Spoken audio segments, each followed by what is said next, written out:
শিক্ষার্থী বন্ধুরা দেখো, তোমরা যেখানে 3 সারি 3 কলাম বিশিষ্ট নির্ণায়কের মান নির্ণয় করতে হিমশিম খাও, এখানে দেখো 5 সারি 5 কলাম বিশিষ্ট নির্ণায়কের মান আমরা কত সহজে নির্ণয় করতে পারি।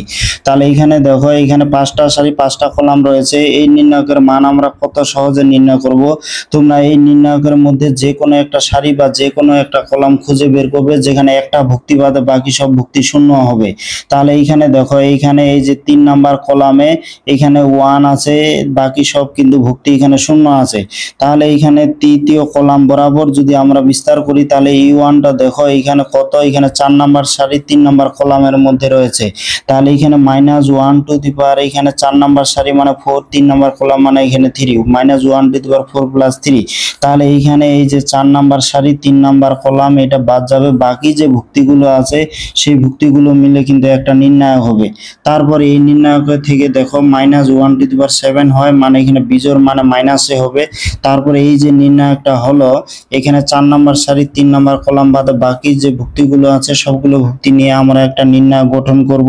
এখন এই নির্ণায়ক থেকে আবার যে কোনো একটা সারি বা কলাম আমরা খুঁজে বের করার চেষ্টা করব যেখানে একটি ভুক্তি বাদে বাকি সব ভুক্তিগুলো শূন্য থাকবে।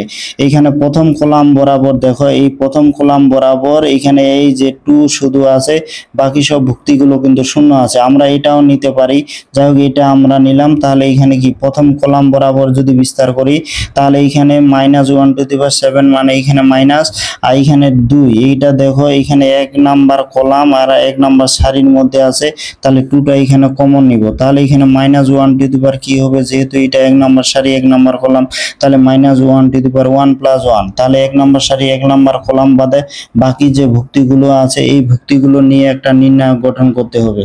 তারপর এখানে দেখো, এখানে -1, এখানে 2, -1 এর উপর 1 প্লাস 1 মানে জোড়, তাহলে এটা ধনাত্মক, 2 -1 মানে -2। তারপর এইখানে আবার দেখো এই নির্ণায়কের মধ্যে আমাদের দেখো এই যে 2 আছে, তাহলে এখানে প্রথম সারিটা 3টা ভুক্তির মধ্যে শুধু একটা 2 আছে, বাকি সব শূন্য আছে।